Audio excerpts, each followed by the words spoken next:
Buongiorno a tutte, buongiorno a tutti.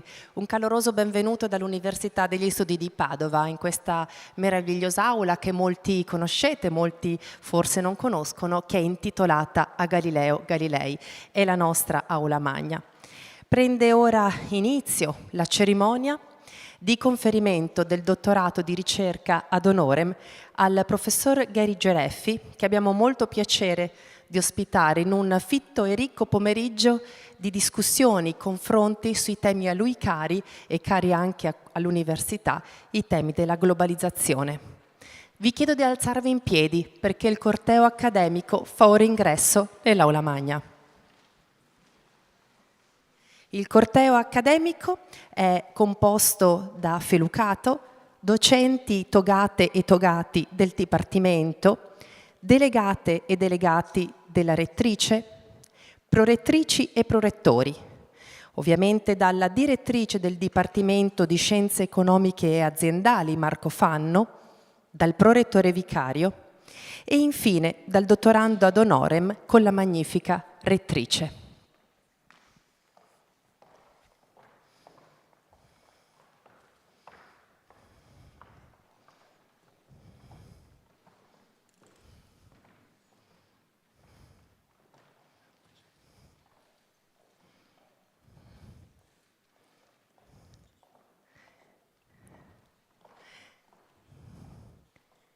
Grazie ancora, potete accomodarvi.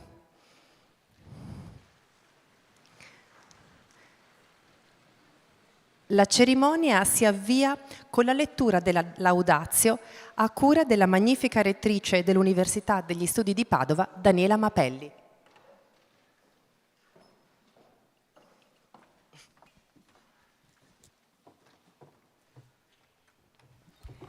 Care colleghe, colleghi, autorità, studentesse e studenti, ospiti tutti qui presenti. È oggi per noi giorno di giubilo, come sempre accade quando la nostra comunità accademica si amplia e lo fa accogliendo personalità dall'altissimo spessore scientifico. Permettetemi quindi, a nome di tutto l'Ateneo, un caloroso benvenuto al professor Gary Gereffi, al quale abbiamo il piacere di conferire oggi il dottorato ad honorem in Economics and Management. Professore emerito di sociologia alla Duke University e direttore del Global Value Chain Center nella stessa università, Gary Gereffi si è laureato all'Università di Notre Dame in Indiana. Concluso il dottorato alla prestigiosa Università di Yale, si è poi stabilito alla Duke University, che negli anni è diventata il centro nevralgico degli studi sulle catene globali del valore. Le implicazioni per i territori rispetto alla presenza delle multinazionali sono state ciò che ha stimolato in origine il suo interesse di ricerca. Negli anni 70, in Messico, ha valutato le conseguenze della presenza delle multinazionali americane sullo sviluppo locale, studiando in particolare il settore farmaceutico. In quel periodo il tema del supporto allo sviluppo nei paesi dell'America Latina era molto politicizzato e conteso, con visioni contrapposte sull'impatto delle imprese nei contesti in cui aprivano le proprie filiali. Approfondendo la sua ricerca anche verso altri settori industriali come il tessile e i nuovi contesti geografici, come ad esempio il sud-est asiatico, il professor Gereffi si rende conto sul campo che è in atto una profonda trasformazione del modello di produzione e commercio globali, che permette una prospettiva nuova sul tema. Infatti, a partire dalla metà degli anni 60, un sempre maggior numero di aziende ha iniziato a frammentare le proprie attività alla ricerca di fornitori esteri a basso costo. Invece di aprire nuovi stabilimenti in tali paesi, le imprese hanno esternalizzato sempre più fasi della loro produzione, appaltandola a fornitori locali, inizialmente coinvolgendoli nelle semplici attività di assemblaggio, realizzate a partire dalle dettagliate indicazioni delle multinazionali americane. In alcuni casi tali attività si sono espanse fino a coinvolgere anche fasi della produzione a maggior valore aggiunto, come il design di nuovi prodotti o il marketing. Tuttavia tale fenomeno ha riguardato pochi casi e infatti la frammentazione dell'attività da parte delle multinazionali non ha portato, in larga parte, a un vero fenomeno di sviluppo dei territori in cui tali attività venivano esternalizzate. Negli anni 90 e 2000 i settori e le produzioni che seguono il modello delle catene di fornitura globali sono cresciuti in modo esponenziale, interessando non solo le industrie manifatturiere, ma anche la produzione di energia, le attività agroalimentari e tutti i tipi di servizi, dai call center alla contabilità, diventando ciò che è stato definito la spina dorsale e il sistema nervoso centrale dell'economia mondiale. Questa nuova ondata di globalizzazione non è ovviamente passata inosservata. Si era registrato infatti un boom nelle importazioni dei paesi in via di sviluppo e una successiva esportazione verso paesi più sviluppati. Tale crescita è stata accompagnata anche da quelle nuove multinazionali come Nike o Adidas, le quali non avevano alcuna fabbrica di proprietà per la produzione, pur vendendo crescenti quantità di prodotti sui mercati internazionali.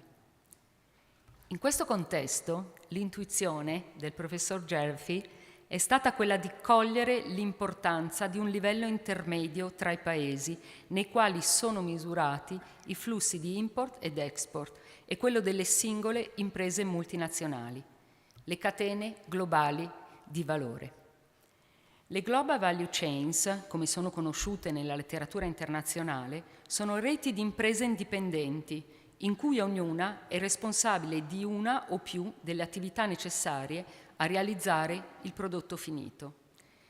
Il professor Gereffy o il gruppo di coautori con cui ha collaborato hanno identificato due caratteristiche fondamentali per comprendere in quali condizioni la partecipazione a tale catene può rappresentare un fattore di sviluppo positivo per i territori, per le lavoratrici e i lavoratori, per le imprese e le istituzioni che ne fanno parte.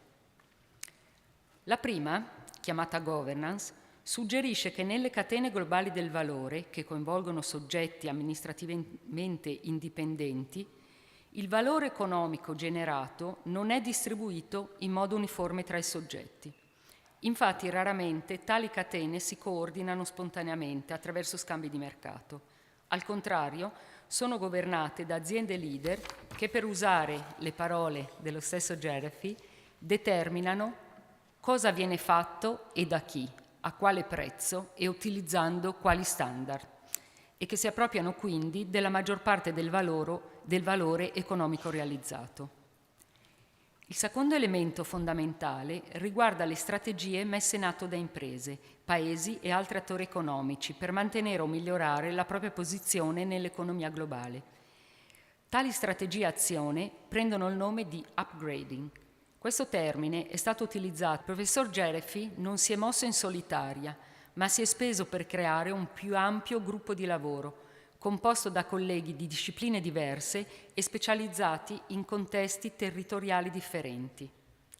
Tra il 2000 e il 2005 ha ottenuto un importante contributo dalla Rockefeller Foundation per la creazione di un'iniziativa interdisciplinare sulle Global Value Chain, che vede il suo compimento nella fondazione del Duke Center on Globalization, Governance and Competitiveness, ora ribattezzato in Duke Global Value Chain Center, fondato dal professor Gereffy nel 2005 e diventato centro moltiplicatore di progettualità per studiose, studiosi, imprese e istituzioni.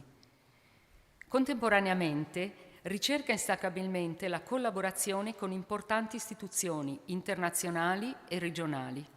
International Labour Organization, United Nations Industrial Development Organization, World Bank, Africa Development Bank, per nominarne alcune, supportando la messa a punto di importanti iniziative di sviluppo sociale ed economico e dimostrando di riuscire a bilanciare l'attenzione a pubblicazioni di qualità con l'attenzione all'impatto sulla società.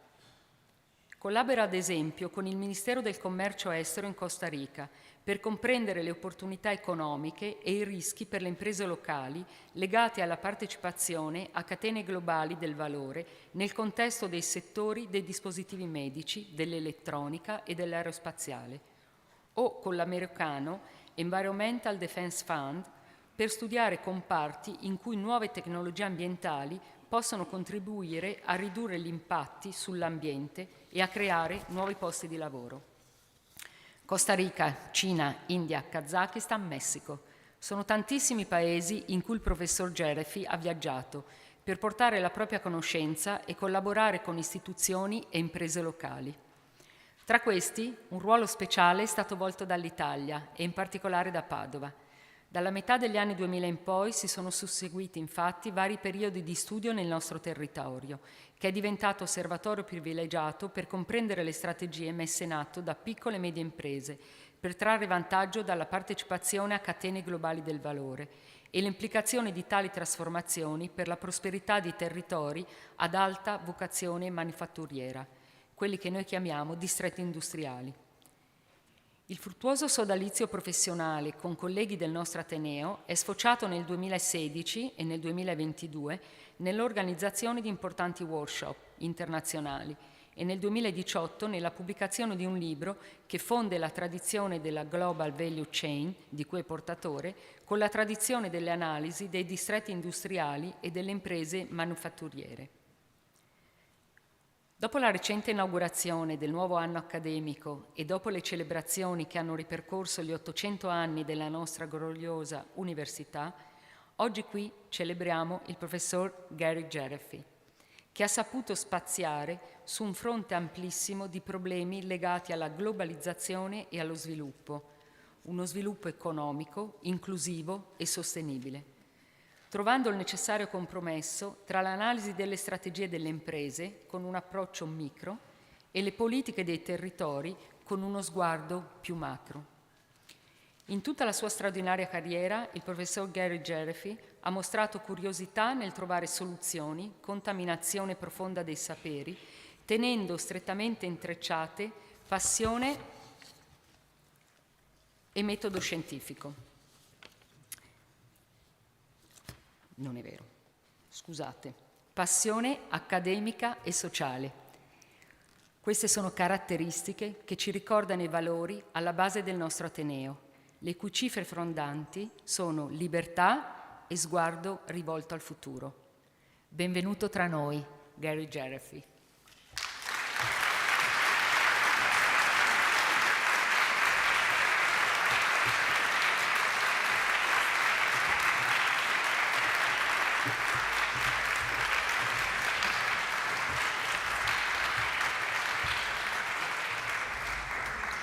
Ed ora la professoressa Paola Valbonesi, direttrice del Dipartimento di Scienze Economiche e Aziendali Marco Fanno, dà lettura delle motivazioni del conferimento del dottorato di ricerca ad honorem.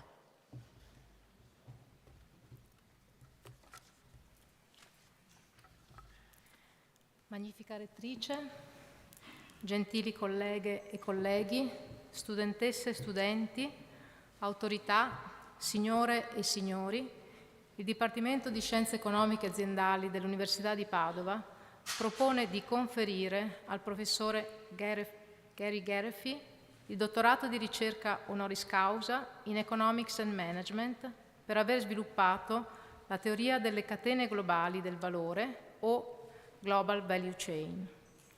Partita come tentativo di comprendere in prospettiva sociologica le strategie di internazionalizzazione delle multinazionali statunitensi, questa concettualizzazione, con le sue implicazioni economiche, sociopolitiche e ambientali, ha influenzato in maniera ampia e significativa gli studi manageriali ed economici su globalizzazione e sviluppo. Gary Gereffi è unanimemente riconosciuto come il fondatore della teoria del Global Value Chain. La sua produzione scientifica è vastissima e copre svariati settori, dalla sociologia economica alla geografia economica all'international business, nei quali ha fornito contributi di enorme rilevanza. A partire dalla fine degli anni 90 ha reso evidenti i meccanismi alla base del funzionamento della nuova, crescente ondata di globalizzazione, che in quegli anni cominciava a manifestarsi e che oggi rappresenta una caratteristica imprescindibile dei settori produttivi. Grazie alla sua produzione scientifica, Gary Geraghty ha contribuito ad aiutarci a comprendere che il mondo tradizionale attraverso il quale leggiamo il fenomeno della globalizzazione, ovvero i flussi di importazione ed esportazione, sono in realtà ben più di un interscambio commerciale tra paesi. Sono un sintomo di un complesso sistema di organizzazione delle produzioni, il quale coinvolge un vasto numero di imprese localizzate in paesi diversi, le cui attività sono coordinate da grandi multinazionali che non hanno la proprietà di nessuna attività manifatturiera. La grande rilevanza del lavoro di Gary Geraghty risiede nell'aver reso possibile comprendere la complessità di questi meccanismi di funzionamento dei settori produttivi a livello mondiale, per spiegare se e come il loro potenziale di sviluppo possa diventare realtà, compensando le eventuali implicazioni negative della globalizzazione.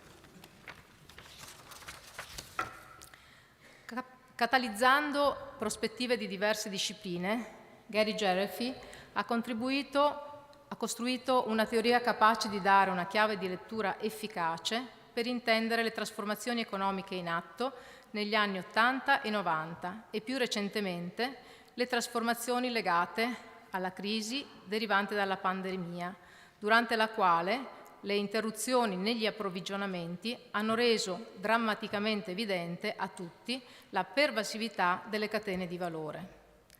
Ancora più rilevante nel lavoro del professor Geraghty è stata la capacità di diventare il punto di riferimento per accademici e istituzioni pubbliche e private che si occupano di crescita economica e di sviluppo sostenibile. A partire dai primi anni 2000, praticamente tutte le organizzazioni internazionali con un mandato legato allo sviluppo economico hanno abbracciato il concetto e il linguaggio dell'analisi delle catene globali del valore. Grazie a un costante lavoro di collaborazione, che è sfociato anche in importanti progetti di ricerca e pubblicazioni congiunte, l'opera intellettuale del professore Geraghty è stata infatti capace di concretizzarsi in azioni e politiche volte a supportare lo sviluppo inclusivo, trovando un punto di equilibrio tra accettazione accademica e rilevanza politica nelle vorticose controversie sulla globalizzazione e sviluppo. Gli studi del professor Geraghty hanno analizzato le implicazioni della globalizzazione in svariati contesti, dall'America Latina alla Cina. Tra questi, a partire dalla fine degli anni 2000, l'Italia è diventato un osservatorio di particolare rilevanza. Il contesto italiano, caratterizzato da piccole imprese innovative e a valenza manifatturiera, ha rappresentato infatti un contesto di osservazione privilegiato per la specificità nella risposta alle sfide della globalizzazione e per le importanti implicazioni economiche e sociali per i territori distrettuali a cui queste imprese appartengono. Quando Gary Geraghty iniziò la sua carriera accademica, era interessato a comprendere le implicazioni sociologiche della presenza delle multinazionali statunitensi in America Latina. Le implicazioni dei suoi studi, tuttavia, hanno ben presto travalicato questi confini disciplinari. Per me è quindi un onore e un privilegio potervi riferire oggi che il Dipartimento di Scienze Economiche e Aziendali ha deciso all'unanimità dei suoi voti, in base a queste motivazioni e al curriculum eccezionale, di proporre l'attribuzione del dottorato ad honorem in Economics and Management a Gary Geraghty. Grazie.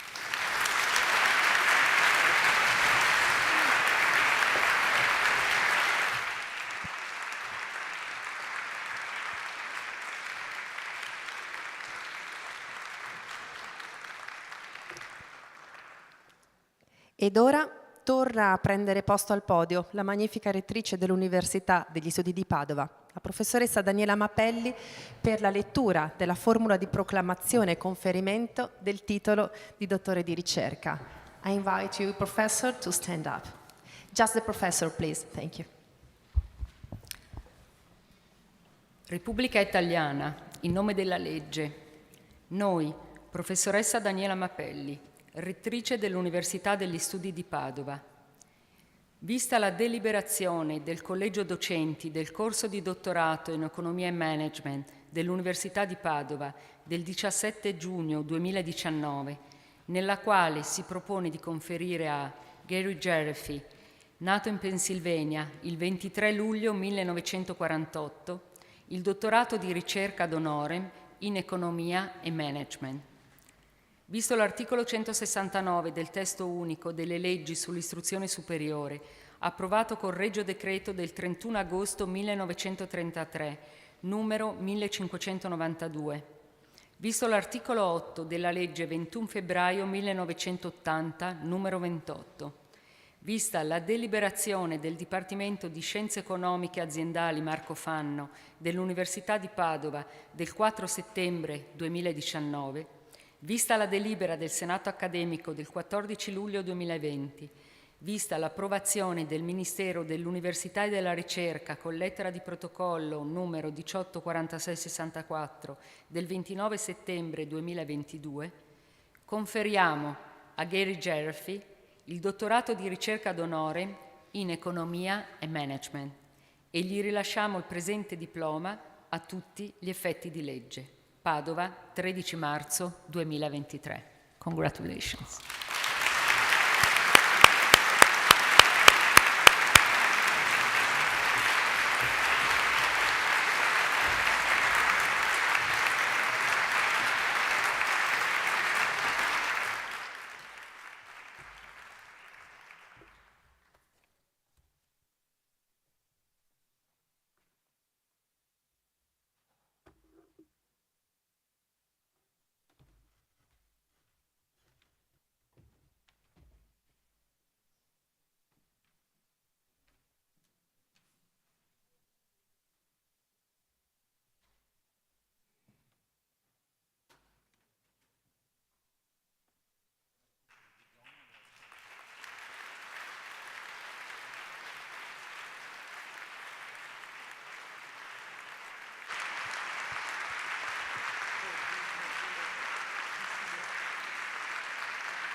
Ed ora diamo la parola al professor Gary Geraghty per la sua lezione dal titolo Reglobalization in a Post-Pandemic Supply Chain World.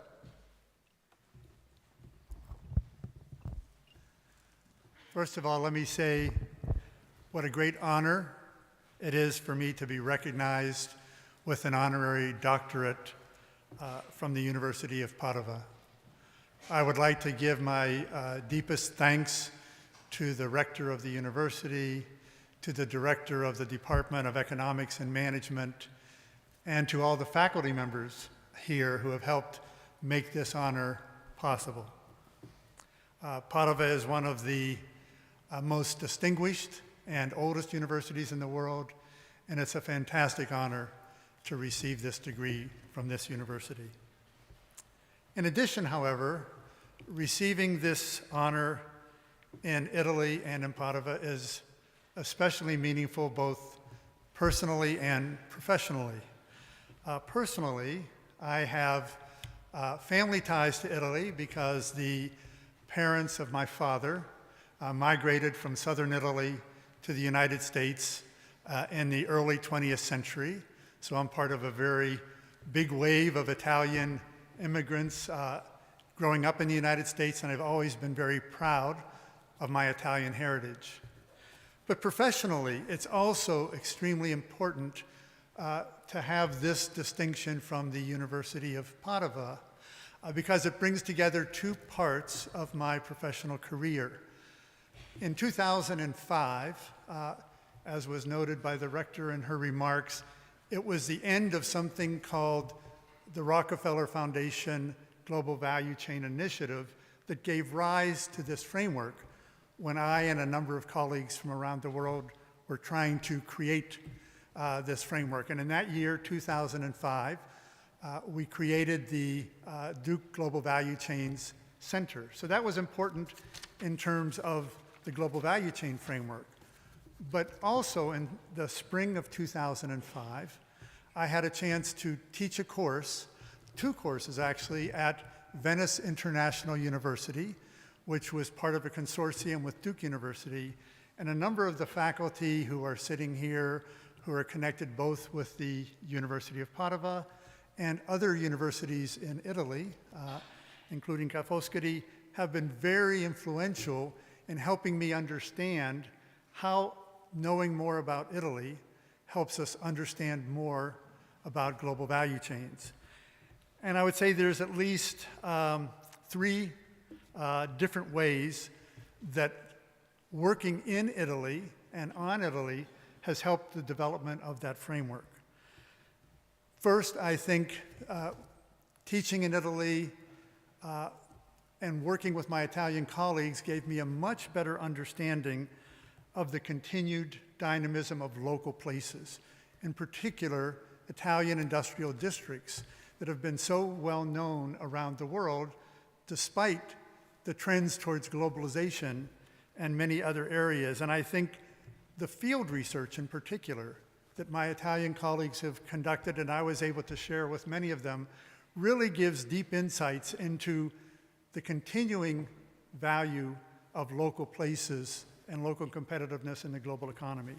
Second insight I took away from my time at Venice International University and subsequent meetings with my Italian colleagues is the importance of a comparative framework. But comparative in 2 ways, because in Italy, these Italian districts were located in different parts of the country, but producing some of the same goods. So with Valentina De Marchi, for example, we had a chance to look at the gold jewelry district in 3 different parts of Italy. And comparing, and many other industries have that kind of comparative presence. Also, Italy plays a very important role within Europe as a location where competitiveness is important. So comparisons was another thing I drew from my experience here at Venice International University. And a final topic was the importance of small, medium enterprises and how they participate in the global economy. So all of those things, the importance of place, the importance of comparisons, the importance of small firms who nonetheless are successful in an era of globalization out of it as well. In terms of the main theme for my remarks today, I want to focus on evolving perspectives on globalization. And I titled the talk, Regionalization in a Post-Pandemic Supply Chain World. And I want to get us to the regionalization point by reviewing 3 main trends in globalization. And when I'm referring to globalization here, I'll focus mainly on economic globalization, trade, and foreign direct investment, which has been a very powerful force in the post-World War II era. Many other factors have been important besides trade and foreign direct investment in the global economy. Technology and scientific advances, military and security issues, social and political trends, and increasingly environmental issues. All of those have been important. But I think that economic globalization can be tracked through 3 major shifts, and I'll quickly identify what those are. The first shift I would call the era of expanding globalization, which probably dates from around 1960 until 2007, 2008. And for 50 years, economic globalization, this combination of trade and foreign investment, has expanded to most regions of the world. The process was driven largely by advanced industrial economies, US, UK, Western European economies, Japan. But developing regions of the world were also brought into the global economy, even if in very uneven ways, by 2 main development strategies. On the one hand, a number of developing economies pursued an export strategy. Some of them focused on natural resource exports. Other developing economies, like those in East Asia, focused on manufactured exports. So export strategies was one way to connect to the global economy. And in places like Latin America, where I did a lot of work, import substitution was a different model. But by 1980, import substitution fell to the side because of the bank crisis. So we had 50 years of expanding globalization. But in 2007, 2008, I think we entered a second period that I'll call fragmented globalization, because 2007, 2008 was the global economic recession. And when the recession hit, that export promotion strategy that many countries were following really was disrupted. The large countries in Europe, US, Japan, their imports dropped dramatically. So many of the countries around the world that were focused on export production, they also had to begin to change their development strategies. Big countries like China and India started to turn inward more and focus more on using their domestic economy as a source of growth. And China in particular pushed an advanced technology strategy called Made in China 2025, but there's other dimensions of it. So China was clearly interested not only in pushing the exports that it's had in the past in new high technology areas, but developing some of the leading technologies around the world. Other developing economies focus more on regional value chains. So in Latin America, you had a group of countries that were focused more on the Americas as part of their chains. In Europe, the EU 27 began to link Western Europe and Eastern and Central European economies in a regional way, and Asia as well had regional value chains. So I think in this era of fragmented globalization, we began to see some shifts because of the trade downturns. But that wasn't the only factor that caused disruptions. Two other big factors are important. One is economic nationalism. During the 2010s, many countries in the world began to have anti-globalization emphases from their local economies. I think first we saw that with Brexit.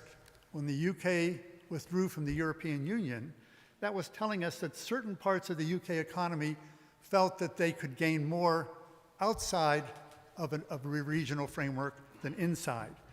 But this economic nationalism has been much slogan, Make America Great Again, was partly defined by retreating from the world, a sort of fortress America.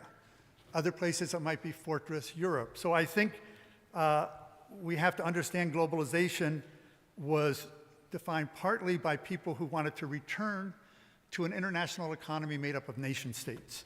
And in the United States, it wasn't just a sentiment of protecting the US against imports from China, but also against Mexico, China, Europe. So the sentiment we had in the US for a period, and it still continues, is again a retreat from globalization to strengthen the domestic economy. And we're seeing those same kinds of pressures in many other countries around Europe and the world. Hungary, Turkey, Iran, Germany, and many others all have strong nationalist political groups. So I think that's telling us something important about what globalization did not deliver to different parts of these populations. That's part of a big political trend. Final part of fragmentation, of course, was the COVID-19 global pandemic. And what that global pandemic did, different from just economic nationalism or economic downturns, is it made supply chains all of a sudden a national security issue. In the United States and elsewhere, when we had shortages of medical supplies like face masks or ventilators or rubber gloves, people began to say, well, that could be a problem of globalization. These supply chains are broken. Maybe we need to rebuild them in the US. So this era of fragmentation had different causes, but was leading everybody to question globalization. So what I want to do in the last part of my remarks is return to this theme of where are we now? After this long trend of expanding globalization, a short, intense period of about 15 years of fragmented globalization, where do we go from here? And I think there's two big directions that people point to.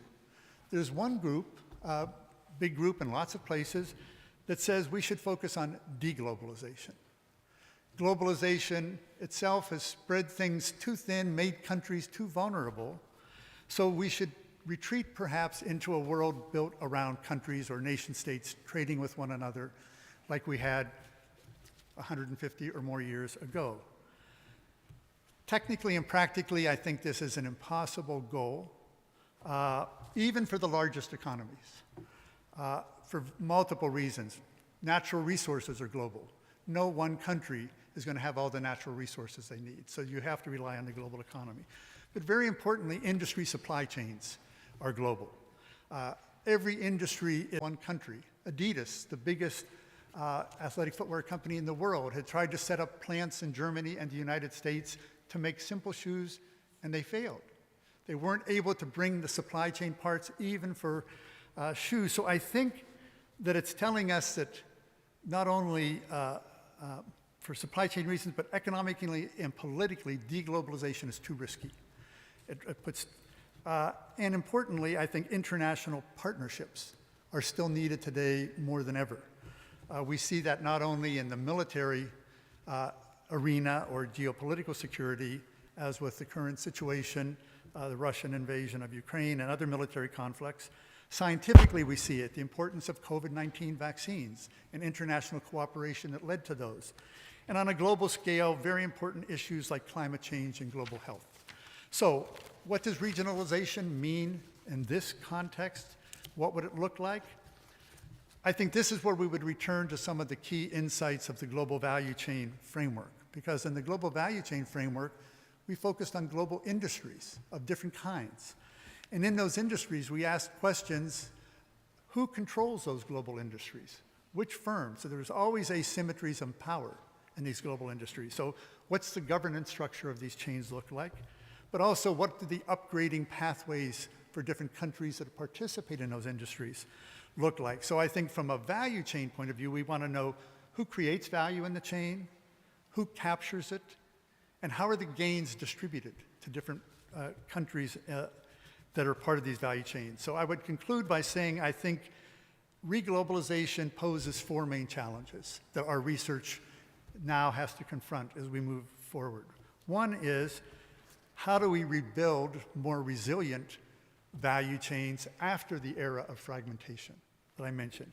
And I think there's at least four themes that come out, and we can identify others. One way is we make value chains more domestic, reshore, bring production back home, whatever our home country is. Second, we could nearshore. We could try to make goods not in our home country, but in neighboring countries, and that would reinforce the regionalization emphasis. There's an increasing discussion of friend shoring. You can cooperate with countries that share your values, even if they're not neighbors.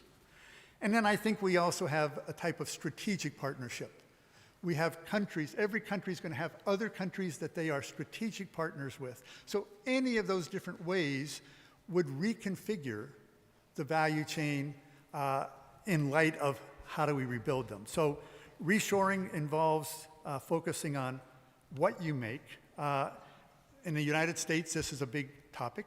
But what I get for the reshoring discussion from a value chain perspective is that often the most important products to reshore are not final products, but intermediate goods. So if you look at the Biden administration, they published a 100-day report in June of 2021, and they focused on four critical industries for the United States: semiconductors, active ingredients of pharmaceuticals, electric batteries for electric vehicles, and rare earth minerals. Every one of those industries is an intermediate product that feeds into other industries. So I think choosing carefully what we would want to reshore is a key issue. And secondly, we have to say who would make it. And I think what we're seeing in the United States and elsewhere is, because production is global, many of the firms that are leaders in these industries are international firms. So in the United States, Biden administration passed the CHIPS Act. Many semiconductor plants are being built by a number of multinational firms, Korean, US, European. So I think that's step one. We have to figure out how to build more resilient value chains by reconfiguring their location. Second challenge, geopolitical security. I think clearly there is regionalization going on, but there are many ongoing military conflicts that every region has to deal with. I mentioned the Russian-Ukraine war, and Asia, there's China, Taiwan, and many other security issues. And other regions, Africa, Latin America, have their security issues as well. So those aren't going to go away. There's always going to be security risk and military conflict, so we need to figure out how to deal with those in this more regional environment. Third challenge, global inequality. Always there have been large neglected regions of the world that globalization never really touched adequately.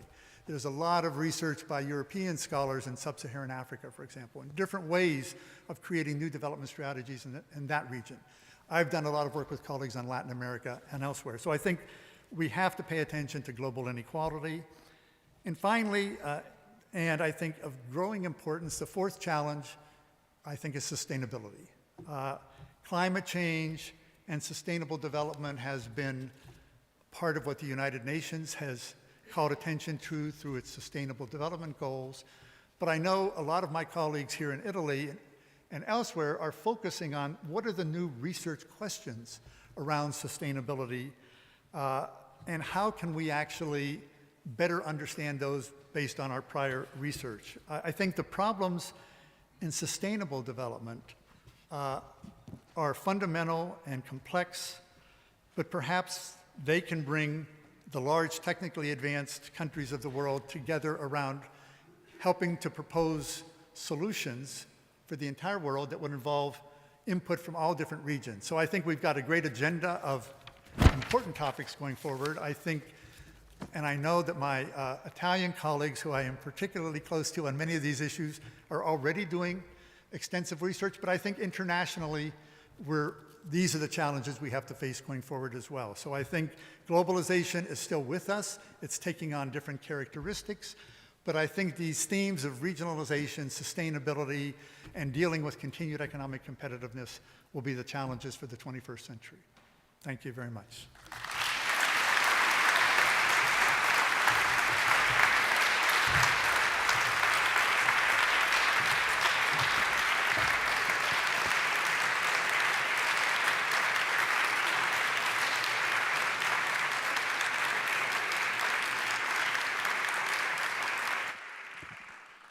Grazie al professor Gary Gereffi ed ora invito tutti ad alzarci in piedi per ascoltare l'inno accademico intonato dal Concentus Musicus Patavinus dell'Università, il coro accademico diretto dal maestro Bortolami.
Grazie, grazie mille. Possiamo concludere questa cerimonia con un applauso, direi meritato.